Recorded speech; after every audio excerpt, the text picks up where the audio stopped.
स्वागत है दोस्तों आप सभी का हमारे आर के हिंदी कहानी चैनल में। रोज की तरह फिर आज एक नई वीडियो लेकर आए हैं। वीडियो पसंद आए तो चैनल को लाइक करें, शेयर करें, सब्सक्राइब करें और अगर आपकी हाँ है तो हम 200 एपिसोड की एक नई मजेदार कहानी है। अगर आप उसे सुनना चाहते हैं, देखना चाहते हैं तो कमेंट में हाँ जरूर लिखें, तो हम कल से आपके लिए उसे वीडियो को लेकर आएंगे। पशुपालक और उसकी जागृति।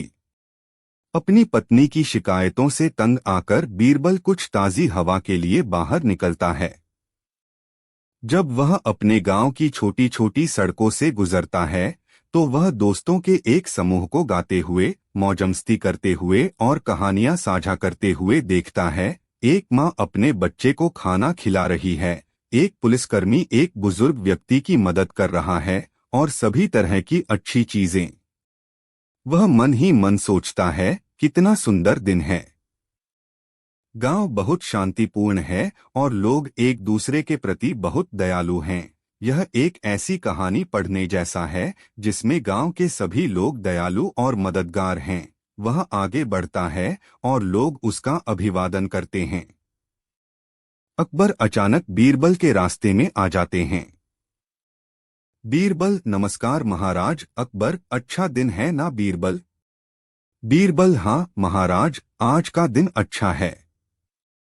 अकबर: लो मेरे साथ आओ, साथ चलें। अकबर और बीरबल गांव के सुंदर दृश्यों को देखते हुए साथ साथ चलने लगते हैं। अचानक वे देखते हैं कि एक पशुपालक एक बछड़े को बिना दया के पीट रहा है, जबकि गाय माता दर्द से रो रही है। अकबर: बीरबल, क्या तुम यह देख रहे हो? इस आदमी को अभी पकड़ लो। बीरबल तुरंत उस आदमी को उसकी गलती का एहसास कराने का तरीका सोचता है। अकबर: क्या तुम मेरी बात नहीं सुन सकते बीरबल? या तुम चाहते हो कि मैं अपने सैनिकों को बुलाकर तुम दोनों को गिरफ्तार कर लूं? अकबर गुस्से से चिल्लाता है। बीरबल चेहरे पर हल्की मुस्कान के साथ: महाराज, आप मुझे कल तक का समय क्यों नहीं देते और उस पशुपालक को सबक सिखाते हैं? अकबर: अच्छा होगा कि तुम अच्छा पाठ पढ़ो, नहीं तो मैं तुम्हें सबक सिखा दूंगा, आज्ञाकारिता का पाठ। अकबर और बीरबल अपने घर चले जाते हैं। अगली सुबह बीरबल उस स्कूल में जाता है जहां चरवाहे का बेटा चिंटू पढ़ता है। वह अपने शिक्षक से मिलता है और उसे ऐसा व्यवहार करने के लिए कहता है जैसे कि वह चिंटू को होमवर्क न करने के लिए पीट रहा हो।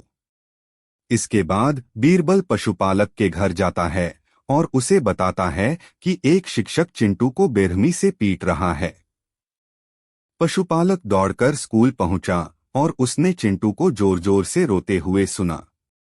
अपने बेटे की चीखें सुनकर पशुपालक भी रोने लगा। वह भागते हुए कमरे में जाता है और पाता है कि चिंटू को पीटा नहीं जा रहा है, बल्कि यह सब नाटक है। जब वह पीछे मुड़ता है तो देखता है कि चिंटू की पिटाई हो रही है। अकबर और बीरबल उसके पीछे बैठे हैं। बीरबल: जब तुमने सुना कि कोई तुम्हारे बच्चे को पीट रहा है तो तुम उसे बचाने के लिए दौड़े और खुद भी रोने लगे। सोचो गाय को कैसा लगा होगा जब तुम उसके सामने उसके बछड़े को पीट रहे थे। पशुपालक को अपनी गलती का एहसास हुआ और उसने अपने व्यवहार के लिए माफी मांगी। इस कहानी की शिक्षा यह है कि किसी अन्य जीव को नुकसान पहुंचाने से पहले स्वयं को उनकी जगह रखकर देखें और देखें कि आप इसके बारे में कैसा महसूस करते हैं। अकबर और बीरबल की गुम हुई गायों की कहानी। अकबर के राज्य में अचानक गायों के गायब होने का मामला सामने आया। परेशान किसान मदद के लिए सम्राट के पास पहुंचे। अकबर ने बीरबल से रहस्य सुलझाने को कहा। बीरबल ने गांव का दौरा किया और एक युवा चरवाहे को संदिग्ध रूप से देखा। तब बीरबल ने घोषणा की कि वह जानवरों से बात कर सकता है और जब गायें वापस आएंगी तो उनसे पूछेगा कि उन्हें कौन ले गया। उसने उन गायों के कान में फुसफुसाया जो चोरी नहीं हुई थीं। सभी को आश्चर्य हुआ जब अगले दिन गायब गायें अपने शेड में वापस आ गई। बीरबल ने युवा चरवाहे की ओर इशारा करते हुए कहा। उसने उन्हें वापस कर दिया क्योंकि उसे डर था कि गायें उसका नाम बता देंगी। चरवाहे ने अपना अपराध स्वीकार कर लिया और उसे इस शर्त पर माफ कर दिया गया कि वह फिर कभी चोरी नहीं करेगा।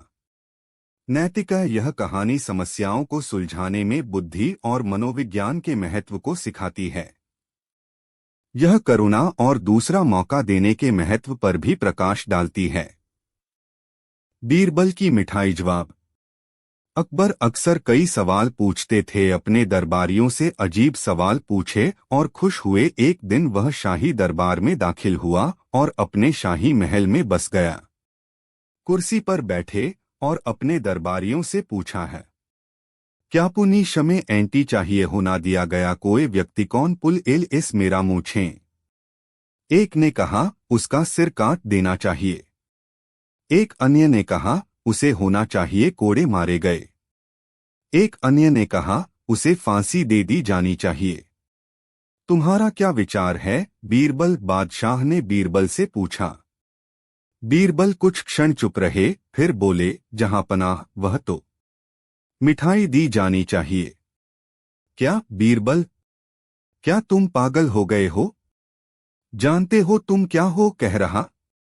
बीरबल ने विनम्रता से उत्तर दिया, मैं पागल नहीं हूं जहांपना, और मैं जानता हूं कि तुम पागल हो जो मैं कह रहा हूं। तो फिर तुम इस तरह कैसे बात कर सकते हो? राजा ने गुस्से में पूछा। बीरबल फिर विनम्रता से उत्तर दिया, क्योंकि जहांपनाह एकमात्र व्यक्ति जो ऐसा करने का साहस कर सकते हैं आपका पोता है। राजा इस उत्तर से इतने प्रसन्न हुए कि उन्होंने अपनी अंगूठी दे दी। बीरबल को इनाम दिया गया। तुम लाजवाब हो। चाटुकार मंत्रियों के बहकावे में आकर एक बार अकबर ने बीरबल को नीचा दिखाने की एक युक्ति सोची।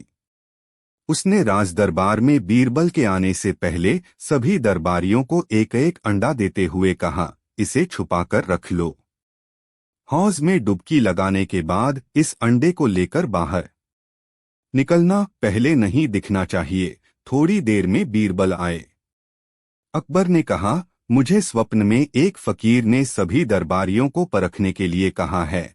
साथ ही तरकीब भी बताई है कि बगीचे के हौज में सभी डुबकी लगाएं। जो वफादार होगा उसी को हौज में अंडा मिलेगा, दूसरे को नहीं। बीरबल को अकबर की चालबाजी समझ में आ गई। अकबर के साथ सभी हौज के पास पहुंचे। सभी दरबारी एक एक करके डुबकी लगाते और एक अंडा लेकर बाहर निकलते। जब बीरबल की बारी आई तो बीरबल थोड़ा शांत हो गए। उन्होंने आज्ञाचक्र पर ध्यान करके गुरु भगवान से तादात्म्य स्थापित किया और युक्ति मिल गई। उन्होंने डुबकी लगाई और कुछ देर बाद कुकडुकू कुकडुकू की आवाज करते हुए बाहर निकले। अकबर, अरे बीरबल, तुम्हें क्या हुआ? मुर्गे की तरह आवाज क्यों कर रहे हो? शुक्रिया जहांपना, आपने मुझे मुर्गा कहा। बाकी तो सब आपके पास मुर्गियां हैं जो अपने साथ अंडा लेकर निकली हैं। केवल मैं ही एक आपके पास मुर्गा हूं। अकबर का सिर शर्म से झुक गया। सभी चुगलखोरों के मुख पर कालिख पुत गई। आखिर अकबर को कहना पड़ा, वाकई बीरबल, तुम्हारा कोई जवाब नहीं, तुम लाजवाब हो। अकबर अपनी सालगिरह भूल गए। बादशाह अकबर के भव्य दरबार में उनके सभी मंत्री और सलाहकार अपने देश के विकास की रणनीतियों और राज्य के अन्य मामलों पर चर्चा कर रहे थे। अकबर अपने दरबारियों को कड़ी मेहनत करते देख खुश थे। लेकिन बीरबल ने जो कहा उसके बाद सारी खुशी गायब हो गई। बीरबल ने अकबर को अपनी शादी की सालगिरह के बारे में याद दिलाया था। अकबर की आंखें खुल गईं और उसका मूड तुरंत बदल गया जब उसे एहसास हुआ कि सालगिरह कल है। अकबर को ऐसा डर महसूस हुआ जो उसने अपने जीवन में कभी महसूस नहीं किया था, अपनी रानी का डर। समय बहुत कम था लेकिन काम बहुत था। उसे एक समारोह आयोजित करना था, मेहमानों को आमंत्रित करना था, उपहार खरीदने थे। और कपड़े चुनने थे। अकबर का दिल जल्दबाजी और डर से धड़क रहा था। वह जल्दी जल्दी करने लगे और सब कुछ एक साथ करने की कोशिश करने लगे। बीरबल ने अकबर की जल्दबाजी को देखते हुए उसे धीरे चलने और समय लेने की सलाह दी। लेकिन अकबर को डर था कि अगर सब कुछ ठीक नहीं हुआ तो रानी का गुस्सा भड़क सकता है, इसलिए उसने बीरबल की सलाह को खारिज कर दिया और तेजी से आगे बढ़ना जारी रखा। अकबर और बीरबल उपहार और कपड़े खरीदने के लिए बाजार गए। एक साथ सब कुछ करने की कोशिश में अकबर ने एक पोशाक चुनी जो घटिया क्वालिटी की निकली और रानी के पूर्व परिवार को आमंत्रित करना भूल गए।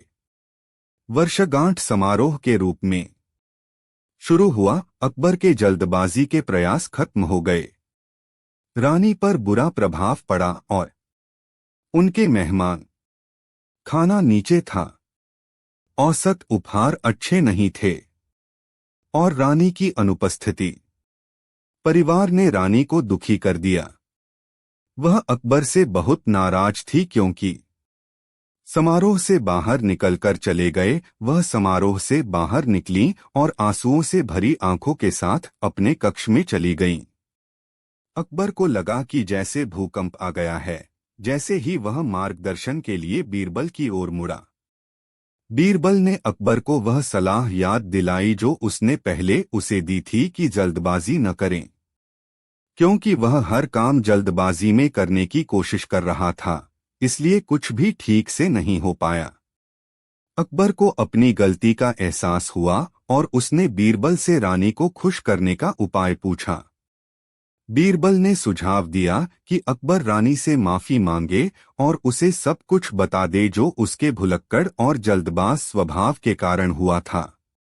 अकबर तुरंत रानी के कक्ष में पहुंचे और उनसे क्षमा मांगी और कहा कि वे वर्षगांठ के बारे में भूल गए थे और उन्हें रानी को मनाने के लिए सब कुछ जल्दी करना पड़ा। रानी को यह समझने में ज्यादा समय नहीं लगा कि भले ही सालगिरह की तैयारियां खराब थीं, लेकिन अकबर ने सब कुछ केवल उन्हें खुश करने और खुश करने के लिए किया था। रानी द्वारा उसे माफ कर दिए जाने के बाद अकबर बहुत खुश हुआ और बीरबल के मार्गदर्शन के लिए आभारी था। अकबर बीरबल जैसे बुद्धिमान सलाहकार के अपने साथ होने के महत्व को समझता है। अकबर ने सीखा कि कामों में जल्दबाजी करने से अक्सर गलतियां हो जाती हैं और ईमानदारी और धैर्य से बड़ी बड़ी समस्याओं का समाधान हो सकता है और हमारे परिवारों और राज्य में सद्भाव और खुशी बहाल हो सकती है। एक दिन बादशाह अकबर दरबार में बैठे थे और अचानक एक सवाल उनके मन में आया। उन्होंने बीरबल से पूछा, बीरबल, ऐसा कौन सा काम है जिसे करने से इंसान हमेशा के लिए अमर हो जाता है? एक दिन बादशाह अकबर ने अपने दरबारियों से कहा, हमारे राज्य में सबसे अधिक बुद्धिमान कौन है? सभी दरबारी एक स्वर में बोले, जहांपनाह, यह तो बीरबल ही हो सकते हैं। अकबर ने बीरबल की चतुराई को परखने के लिए एक योजना बनाई। अकबर ने बीरबल से कहा, बीरबल, मैं चाहता हूं कि तुम एक ऐसा प्रश्न करो जिसका उत्तर ना कोई दे सके। बीरबल ने थोड़ी देर सोचा और फिर मुस्कुराते हुए कहा, जहांपनाह, मुझे बस एक दिन का समय दें, कल मैं आपका आदेश पूरा करूंगा। अगले दिन बीरबल दरबार में आया और बादशाह अकबर के सामने एक बर्तन लेकर आया। उसने बर्तन को अकबर के सामने रखा और कहा, जहांपनाह, मेरा प्रश्न है इस बर्तन में कितना पानी है? अकबर और सारे दरबारी अचंभित रह गए। अकबर ने कई दरबारियों को बर्तन का पानी नापने के लिए कहा, लेकिन हर बार अलग अलग नतीजे निकले। कोई भी सही सी मात्रा नहीं बता सका। अंततः अकबर ने बीरबल से पूछा, बीरबल, इसका सही उत्तर क्या है? बीरबल ने नम्रता से उत्तर दिया, जहांपनाह, इसका उत्तर कोई नहीं दे सकता क्योंकि मैंने बर्तन में अलग अलग स्तर पर निशान बनाए हैं और हर निशान के अनुसार पानी की मात्रा बदलती है। अकबर बीरबल की चतुराई और समस्या सुलझाने की क्षमता से बहुत प्रभावित हुए और उन्होंने बीरबल को सम्मानित किया। इस तरह बीरबल ने अपनी चतुराई से यह साबित कर दिया वास्तव में सबसे बुद्धिमान है। सच्चाई का इनाम। एक दिन बादशाह अकबर दरबार में आए और घोषणा की कि जो कोई भी सच्चाई बोलेगा उसे 1000 सोने की मुद्राएं दी जाएंगी। सभी दरबारी खुश हुए और सोचने लगे कि वे किस तरह सच्चाई बोलकर इनाम जीत सकते हैं। एक दरबारी ने कहा, जहां पनाह, मैं सच्चाई बोलूंगा। अकबर ने पूछा, बताओ क्या सच्चाई है? दरबारी ने जवाब दिया, आपका कुत्ता बहुत बदसूरत है। अकबर को यह सुनकर गुस्सा आ गया और उन्होंने दरबारी को दरबार से बाहर निकाल दिया। तभी बीरबल ने मुस्कुराते हुए कहा, जहां पनाह, मैं भी सच्चाई बोलना चाहता हूं। अकबर ने कहा, ठीक है बीरबल, बताओ। बीरबल ने जवाब दिया, जहां पनाह, सच तो यह है कि केवल वही व्यक्ति सच्चाई बोल सकता है जो आपके गुस्से का सामना कर सके और अपने दिल में कोई डर ना रखे। अकबर बीरबल की समझदारी से बहुत प्रभावित हुए और उन्होंने बीरबल को 1000 सोने की मुद्राएं इनाम के रूप में दी। सभी दरबारियों ने सीखा कि सच्चाई बोलने का मतलब केवल कठोर बात बोलना नहीं, बल्कि सच्चाई को समझदारी और सही तरीके होता है। एक दिन अकबर ने दरबार में एक चुनौती रखी।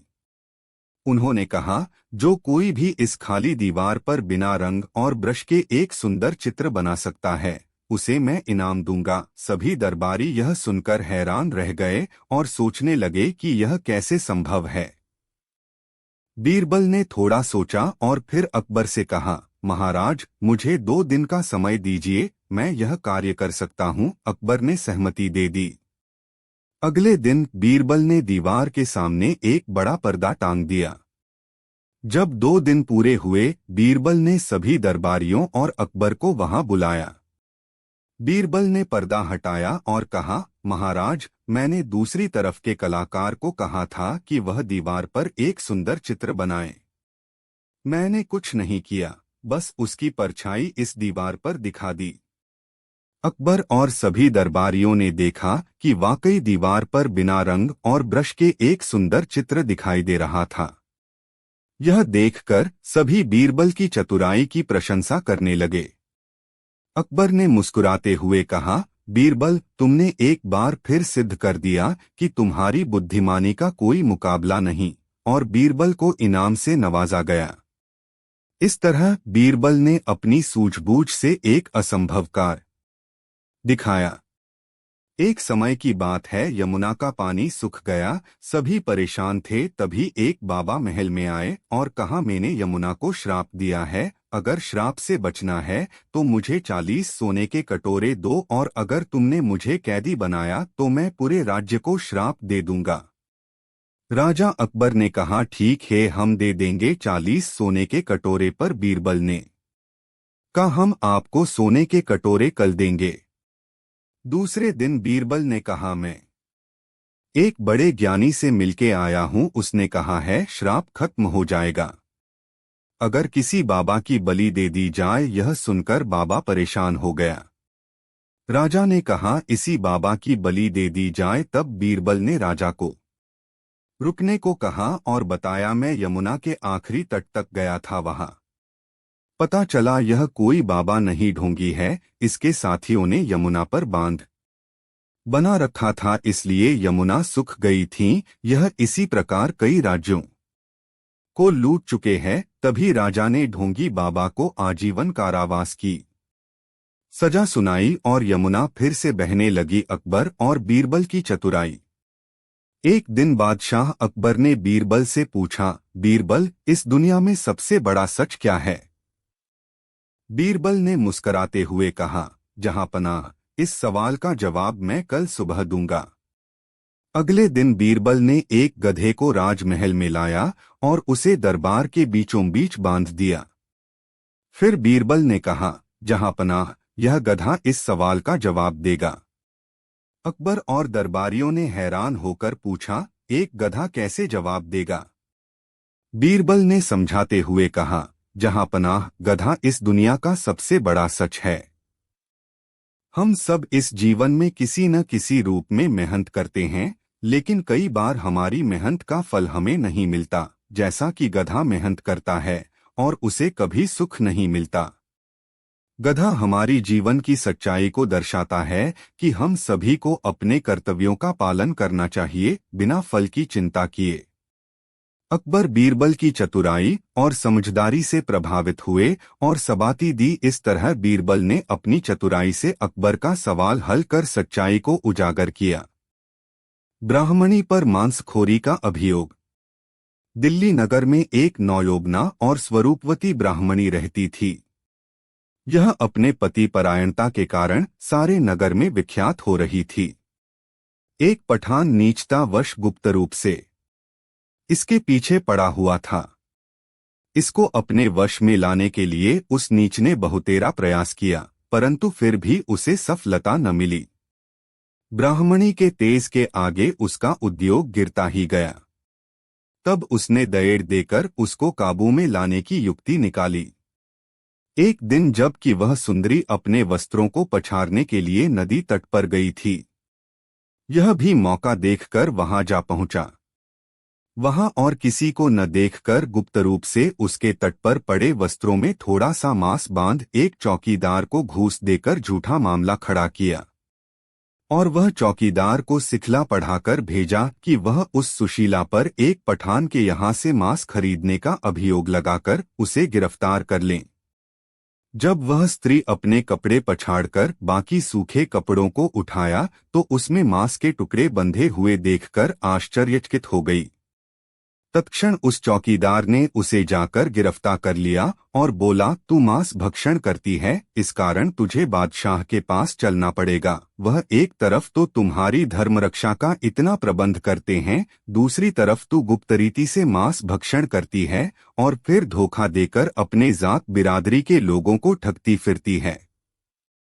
सिपाही को ऐसा अपवाद लगाते देखकर विचारों अबला किंकर्तव्य विमूढ़ होकर चुप रह गई।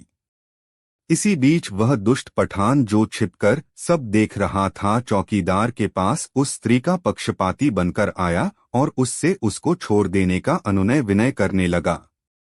वह बोला, चौकीदार साहब, आप इस स्त्री को छोड़ दीजिए, इसने यह मांस मुझसे खरीदा था। यदि बादशाह को यह बात मालूम हो जाएगी तो वह इसके बदले मुझे दंड देंगे। आप जानते ही हैं कि मैं एक कुटुंबी आदमी हूँ। मेरे कैद हो जाने से मेरे बाल बच्चे भूखों मरने लग जाएंगे। इसलिए आप मेरी दीनता की तरफ ध्यान देकर इस मामले को यहीं पर दबा दीजिए, वरना बादशाह मुझे इस मामले में अपराधी पाकर मुझे फांसी दिला देंगे। चौकीदार उसकी एक बात भी न सुनी, वह तो पहले ही से सिखला पढ़ाकर ठीक किया गया था। दोनों को पकड़कर बादशाह के पास ले गया और बोला, पृथ्वीनाथ, आज यह स्त्री इस पठान से मांस खरीदकर घरवालों से छिपा नदी के किनारे बैठकर भक्षण कर रही थी। इसका दोनों चरित्र मैंने अपनी आंखों देखा है, इसलिए हुजूर के पास पकड़ लाया हूं कि इसको उचित दंड दिया जाए। बादशाह को चौकीदार की बातें सुनकर बड़ा रंज हुआ और उसके नाते गोते के लोगों को बुलवाकर उस स्त्री की चाल चलन के संबंध में पूछताछ की, परंतु उनकी जबानी उस स्त्री का ऐसा दूषित होना सिद्ध न हुआ। दरबार का समय था। धीरे दो दरबारी लोग भी आने लगे थे। इस बात को सुनकर सभी लोग चकित हो गए। किसी को उस स्त्री का ऐसा दूषित स्वभाव होना संभव नहीं जान पड़ता था, परंतु कोई उसकी शुद्धता का भी कोई निश्चित प्रमाण देने को प्रस्तुत न था। आखिरकार बादशाह ने उसके ब्राह्मण पति को बुलवाकर बोला, जैसा कि यह चौकीदार बयान करता है, उस हिसाब से यह स्त्री भ्रष्टा हो चुकी है। अतएव इसे इस पठान को दे देना चाहिए और पठान को यह सजा दो जाती है कि वह इसके बदले 700 रुपए इसके विवाहिता पति को दंड स्वरूप देवे। बादशाह के ऐसे न्याय को सुनकर विचारी पतिपरायणा ब्राह्मणी सूखकर कांटा हो गई। फिर अधिक क्या लिखें पाठक, एक सती साध्वी का ऐसा अपमान होने पर कैसी दशा होगी, स्वयं अनुमान कर सकते हैं। एकदम न्याय का गला घोंटा जाने लगा। दयालु ईश्वर की सत्ता स्थिर न रह सकी। सुदर्शन चक्रधारी की प्रेरणा से कई ब्राह्मण इस बात की फरियाद लेकर बीरबल के पास गए। बीरबल को अन्याय सहन नहीं होता था, इसी कारण वह अपने पर जोखिम उठाकर भी अन्याय को रोकता था। वह अपना घगलू काम उसी क्षण बंद कर दिया और कपड़े पहन उन ब्राह्मणों को साथ लेकर दरबार में हाजिर हुआ। बीरबल ने बारी बारी से पठान, चौकीदार तथा उस ब्राह्मणी का बयान लिया, फिर स्त्री से यो पूछा, भगने घर से निकलते वक्त कुछ खाया था या यूं ही नदी के तट पर कपड़े पछाड़ने के लिए चली आई थी? इसका प्रमाण कोई दे सकती हो तो बतलावो। सुशीला ने उत्तर दिया, मेरी सास ने मुझे दूध और रोटी दिया था, बस उसी को खाकर घर से निकली थी। बीरबल ने कहा, बहुत अच्छा, थोड़ी देर एक जगह बैठकर तब तक विश्राम करो, मैं इसकी जांच कराऊंगा। बीरबल ने एक चपरासी को भेजकर एक विख्यात वैद्य को बुलवाया। जब वह हाजिर हुआ तो बोला, वैद्य जी, इस स्त्री को ऐसी दवा खिलावो जिससे इसे वमन हो जावे। वैद्य ने वमन होने की एक गोली खिलाई, जिसके खाने के थोड़ी देर बाद ही उस स्त्री का खूब बमन हुआ।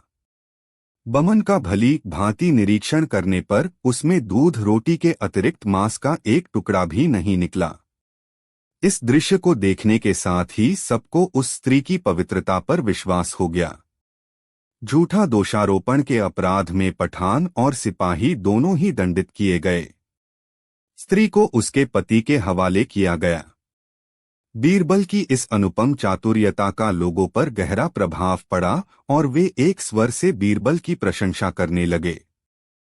एक दिन बादशाह अकबर दरबार में बैठे थे और अचानक एक सवाल उनके मन में आया।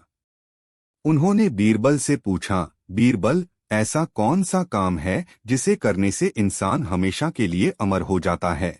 एक दिन बादशाह अकबर ने अपने दरबारियों से कहा, हमारे राज्य में सबसे अधिक बुद्धिमान कौन है? सभी दरबारी एक स्वर में बोले, जहांपनाह, यह तो बीरबल ही हो सकते हैं। अकबर ने बीरबल की चतुराई को परखने के लिए एक योजना बनाई। अकबर ने बीरबल से कहा, बीरबल, मैं चाहता हूं कि तुम एक ऐसा प्रश्न करो जिसका उत्तर ना कोई दे सके। बीरबल ने थोड़ी देर सोचा और फिर मुस्कुराते हुए कहा, जहांपनाह, मुझे बस एक दिन का समय दें, कल मैं आपका आदेश पूरा करूंगा। अगले दिन बीरबल दरबार में आया और बादशाह अकबर के सामने एक बर्तन लेकर आया। उसने बर्तन को अकबर के सामने रखा और कहा, जहांपनाह, मेरा प्रश्न है इस बर्तन में कितना पानी है? अकबर और सारे दरबारी अचंभित रह गए। अकबर ने कई दरबारियों को बर्तन का पानी नापने के लिए कहा, लेकिन हर बार अलग अलग नतीजे निकले। कोई भी सही सी मात्रा नहीं बता सका। अंततः अकबर ने बीरबल से पूछा, बीरबल, इसका सही उत्तर क्या है? बीरबल ने नम्रता से उत्तर दिया, जहांपनाह, इसका उत्तर कोई नहीं दे सकता, क्योंकि मैंने बर्तन में अलग अलग स्तर पर निशान बनाए हैं और हर निशान के अनुसार पानी की मात्रा बदलती है। अकबर बीरबल की चतुराई और समस्या सुलझाने की क्षमता से बहुत प्रभावित हुए और उन्होंने बीरबल को सम्मानित किया। इस तरह बीरबल ने अपनी चतुराई से यह साबित कर दिया वास्तव में सबसे बुद्धिमान है। 3 सवाल अकबर और बीरबल की लघु कहानी। एक दिन बादशाह अकबर ने अपने दरबारियों से 3 सवाल पूछे और घोषणा की कि जो कोई भी उनका सबसे संतोषजनक जवाब देगा उसे एक बड़ा पुरस्कार दिया जाएगा। सवाल थे, यह दुनिया की सबसे कीमती चीज क्या है? सबसे महत्वपूर्ण व्यक्ति कौन है? और सबसे महत्वपूर्ण काम क्या है? दरबारी हैरान थे। वे आपस में फुसफुसा रहे थे। हर कोई सबसे प्रभावशाली जवाब देने की कोशिश कर रहा था। हालांकि उनमें से कोई भी जवाब बादशाह को संतुष्ट नहीं कर पाया। दुविधा को देखते हुए बीरबल आगे बढ़ा। महाराज, उसने शुरू किया, दुनिया की सबसे कीमती हुआ समय कभी वापस नहीं आ सकता और यह एक ऐसी चीज है जो हर स्थिति में मूल्यवान है। अकबर ने सोच समझकर सिर हिलाया और बीरबल को दूसरे सवाल का जवाब देने के लिए कहा। बीरबल ने जवाब दिया, सबसे महत्वपूर्ण व्यक्ति वह है जिसके साथ आप अभी हैं। आपका ध्यान और कार्य उसी पर केंद्रित हैं। किसी और के लिए अपने सामने वाले व्यक्ति को अनदेखा करना अपमानजनक और नासमझी दोनों है। उत्तर की गहराई से प्रभावित होकर बादशाह ने बीरबल से अंतिम प्रश्न का उत्तर देने का आग्रह किया। बीरबल ने कहा, सबसे महत्वपूर्ण काम दूसरों के लिए अच्छा करना है। दूसरों की सेवा करना और उन्हें खुशी देना, इससे बड़ा कोई उद्देश्य नहीं है। अकबर बीरबल के जवाबों से बहुत खुश हुए। उन्होंने बीरबल की बुद्धिमत्ता और सूझबूझ की तारीफ की और उन्हें पुरस्कार विजेता घोषित किया। दरबारियों ने तालियां बजाकर बीरबल के शब्दों की गहराई और सच्चाई को पहचाना। नैतिकता यह कहानी समय के मूल्य, अपने आसपास के लोगों के प्रति उपस्थित और चौकस रहने के महत्व और दूसरों की सेवा करने के महान उद्देश्य पर प्रकाश डालती है। यह हमें याद दिलाती है कि अक्सर जीवन की बुनियादी सच्चाइयों को समझने में ही समझदारी निहित होती है। अकबर के 5 प्रश्न। बादशाह अकबर दरबार में पधारे। दरबारी भी मौजूद थे। इसी बीच बादशाह के ध्यान में 5 प्रश्न आए। उन्होंने दरबारियों से वे प्रश्न पूछे। बीरबल उस समय दरबार में मौजूद न था। वे 5 प्रश्न इस प्रकार थे। फूल किसका अच्छा? दूध किसका अच्छा? मिठास किसकी अच्छी? पत्ता किसका अच्छा? राजा कौन सा अच्छा? बादशाह के इन सवालों को सुनकर दरबारियों में मतभेद उत्पन्न हो गया। किसी ने गुलाब को अच्छा बताया तो किसी ने कमल को डोट, इसी तरह दूध के लिए भी किसी ने गाय तो किसी ने भैंस और बकरी आदि के दूधों को अच्छा बतलाया। पत्ते में किसी ने केले के पत्तों तो किसी ने नीम के पत्तों को गुणकारी बतलाया। राजा कौन सा अच्छा है? इस प्रश्न के उत्तर में चापलूस दरबारी एकमत थे। सब एक स्वर में बोले, बादशाह अकबर सबसे अच्छे। अकबर उनकी स्वामिभक्ति पर खुश हुए, किंतु अपने प्रश्नों का यथोचित उत्तर न पाने से उन्हें संतोष न हुआ। वे बीरबल की प्रतीक्षा में थे, क्योंकि जानते थे कि प्रश्नों का सही उत्तर दे सकने में वही समर्थ है। तभी बीरबल आ पहुंचा और अकबर के बगल में अपने स्थान पर बैठ गया। अकबर ने बीरबल से वही प्रश्न पूछे। बीरबल ने जो उत्तर दिए वह इस प्रकार थे। फूल कपास का अच्छा होता है, जिससे सारी दुनिया का पर्दा रहता है, क्योंकि उसी के फूल से कपड़े बनते हैं। दूध माँ का अच्छा होता है, उससे शरीर का विकास होता है। मिठास वाणी जीभ की अच्छी होती है। पत्ता पान का अच्छा है, जिसे देने के शत्रु भी मित्र जैसा व्यवहार करता है। राजाओं में इंद्र श्रेष्ठ है, क्योंकि उन्हीं की आज्ञा से वर्षा होती है, जिससे संसार में कृषि कर्म होता है और समस्त प्राणियों का पालन पोषण होता है। बादशाह अकबर बीरबल के उत्तर सुनकर संतुष्ट हो गए। बुद्धि का कमाल। अकबर और बीरबल की एक दिन अकबर के दरबार में बीरबल से ईर्ष्या करने वाले कुछ दरबारी व मंत्री बीरबल के विरुद्ध नारे लगा रहे थे।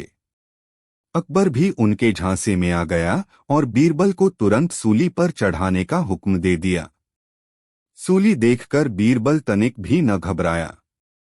दृढ़ श्रद्धापूर्वक मंत्र जप करने वाला बीरबल प्रत्युत्पन्न मति, त्वरित सही निर्णय लेने में सक्षम विलक्षण मति से संपन्न हो चुका था। उसने बादशाह से आखिरी बार बात करने की इच्छा जताई। बुलाए जाने पर बोला, जहांपना, मैंने बाकी सारी चीजें तो आपको बता दी, पर मोती उगाने की कला आपको सिखा न सका। सुनते ही अकबर के मुंह में पानी आ गया। सुभान अल्लाह! बीरबल, तुम तो पाक रूह हो। यह नेक काम किए बगैर मैं तुम्हें कैसे विदाई दे सकता हूँ? बीरबल मन ही मन हंसा कि वाह रे लोभी, धोखेबाज संसार! तेरी नियत कब कैसे रूप धारण कर ले कोई पता नहीं। धन्य है गुरु ज्ञान। दुनिया भले वैरी बन जाए पर यह कभी साथ नहीं छोड़ता। बीरबल ने ईर्ष्यालुओं को सबक सिखाने के लिए जहांपनाह से यह कहकर उनके मकान ढहवा दिए कि इस भूमि पर उत्तम मोती पैदा हो सकते हैं। फिर बीरबल ने वहां जौ बोवा दिए। कुछ दिनों बाद पौधे उगने पर उसने कहा, कल प्रातः ये पौधे मोती उत्पन्न करेंगे और कल ही इन्हें काटा जाएगा। लोग यह नजारा देखने के लिए एकत्र हुए। प्रातःकाल ओस की बूंदें जौ के पौधों व पत्तों पर मोती की तरह चमक रही थीं। बीरबल ने कहा, अब आप लोगों में से जो सर्वथा निरपराधी हो वह इन मोतियों को काट ले। पर सावधान, यदि किसी ने कभी एक भी अपराध किया होगा तो ये मोती पानी गिर पड़ेंगे। बीरबल की नजर अब मंत्रियों की ओर मुड़ गई। वह बोला, मंत्रिवर, आप लोग अत्यंत ईमानदार, प्रजा हितैषी, बादशाह के निकटवर्ती हैं। आपके पावन चरित्र के प्रभाव से बादशाह का खजाना आज मोतियों से भरने वाला है। भाइयों, मैं आपको आमंत्रित करता हूं। यह सुनते ही मंत्रियों के माथे पर चिंता भय की लकीरें छाने लगीं। खुद के काले कारनामों की स्मृति उनके हृदयपटल पर उभर आई। किसी की भी आगे बढ़ने की हिम्मत न हुई। तब बीरबल ने अकबर से कहा, जहांपना, आप तो परम न्यायप्रिय, कर्तव्यनिष्ठ, प्रजावत्सल, सबसे नेक इंसान हैं। मेरी आपसे दरख्वास्त है कि अपने कदम आगे बढ़ाएं। प्रजाजनों की नजरें अकबर पर केंद्रित हो गईं। अकबर की गर्दन शर्म से झुक नजरें धरती में गड़ गईं।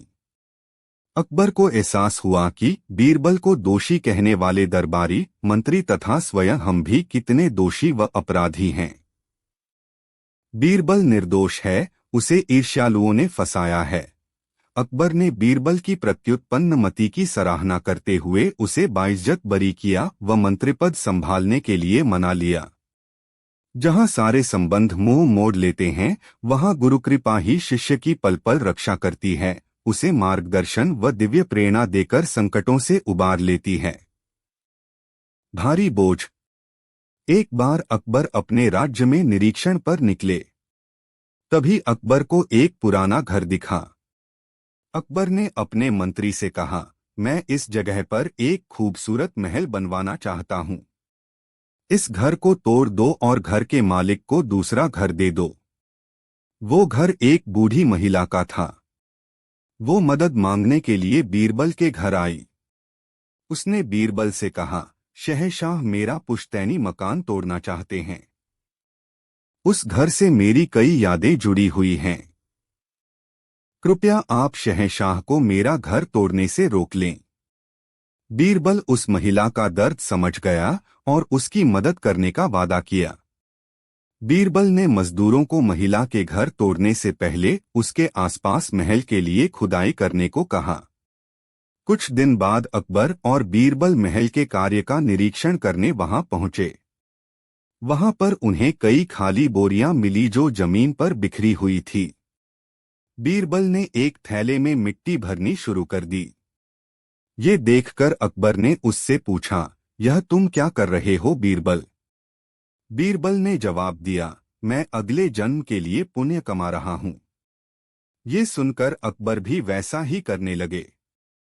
बोरी जब मिट्टी से भर गई तो अकबर ने उसे उठाने की कोशिश की, परंतु वो बहुत भारी थी। वो बीरबल से बोले, ये तो मेरे लिए बहुत भारी है। बीरबल ने नम्रता से जवाब दिया, हुजूर, ये मिट्टी की बोरी आपको भारी लग रही है। आपको नहीं लगता कि इसके मुकाबले आपके कर्मों के फल की बोरी कितनी ज्यादा भारी होगी, खासकर तब जब आप पर एक बूढ़ी महिला के घर को तोड़ने का भार होगा। अकबर को अपनी गलती का एहसास हुआ और उन्होंने महल बनवाने का काम रोक दिया। उस बूढ़ी महिला ने बीरबल को धन्यवाद किया। तभी दूसरे उल्लू ने फिर से आवाज निकाली। अकबर ने बीरबल से पूछा कि अब उल्लू क्या कह रहा है। बीरबल ने कहा, दूसरे उल्लू ने पहले उल्लू से कहा कि कुछ सालों में वो और 20 एकड़ जंगल दे देगा। अकबर को हैरानी हुई कि उल्लू ये वादा कैसे कर सकता है। उसने बीरबल को इसका कारण बताने को कहा। बीरबल ने जवाब दिया, दूसरा उल्लू कह रहा है कि अगर शहंशाह इसी तरह शिकार करते रहे तो जंगल के सारे जानवर खत्म हो जाएंगे और जल्दी ही वो पूरा 40 एकड़ जंगल पहले उल्लू को दे देगा। अकबर को एहसास हुआ कि उनके शिकार करने के शौक से पर्यावरण पर बुरा प्रभाव पड़ता है। अकबर ने शिकार न करने का निर्णय लिया। बीरबल कई मासूम जानवरों की जिंदगी बचाने में कामयाब हो गया। बीरबल ने कुछ नहीं कहा, परंतु उसने अपनी बात साबित करने की योजना बनाई। अगले दिन बीरबल एक तंदुरुस्त बकरी लेकर आया और उसे शाही देखभाल में रख दिया। अगले 1 महीने तक बीरबल ने उस बकरी के खाने पीने का पूरा ख्याल रखा। कुछ दिनों बाद अकबर उस बकरी को देखने आए तो पाया कि वो बहुत पतली हो गई है। अकबर ने बीरबल से पूछा, क्या तुम इसे ठीक से खाना नहीं दे रहे? ये कितनी पतली हो गई है? बीरबल ने जवाब दिया, जहांपना, बकरी को भोजन तो अच्छी मात्रा में मिल रहा है, परंतु उसे मैंने शेर के पिंजरे के पास बांधा है। डर और चिंता के कारण भोजन खाने के बावजूद उसका वजन नहीं बढ़ा, बल्कि वो और पतली हो गई। अकबर को एहसास हुआ कि चिंता न करना ही सेहतमंद जीवन का राज है। बीरबल का निर्वासन। एक दिन अकबर बीरबल से बहुत नाराज हो गए और गुस्से में बीरबल से बोले, मेरे राज्य से अभी निकल जाओ और दोबारा यहाँ की मिट्टी पर कभी पैर मत रखना। अगर तुमने ऐसा किया तो मैं तुम्हें फांसी पर लटकवा दूंगा। बीरबल ने झुककर अकबर को सलाम किया और दरबार से चला गया। कुछ दिनों बाद अकबर का गुस्सा शांत हो गया। उन्हें बीरबल की कमी खलने लगी। एक दिन अकबर ने बीरबल को रथ पर सवारी करते हुए देखा। रथ के पीछे रेत भरी थी, जिसे बीरबल जमीन पर गिराते हुए जा रहा था। उसे देखकर अकबर बोला, मेरी आज्ञा की अवहेलना करने की तुम्हारी हिम्मत कैसे हुई? बीरबल ने जवाब दिया, मैं आपके आदेश की अवहेलना नहीं कर रहा जहांपना। दूसरे राज्य से ये मिट्टी लेकर आया हूं ताकि इस पर चलकर आपकी सेवा कर सकूं। इस जवाब पर अकबर हंसे बिना नहीं रह सके। अकबर ने फिर से बीरबल को अपने दरबार में शामिल कर लिया।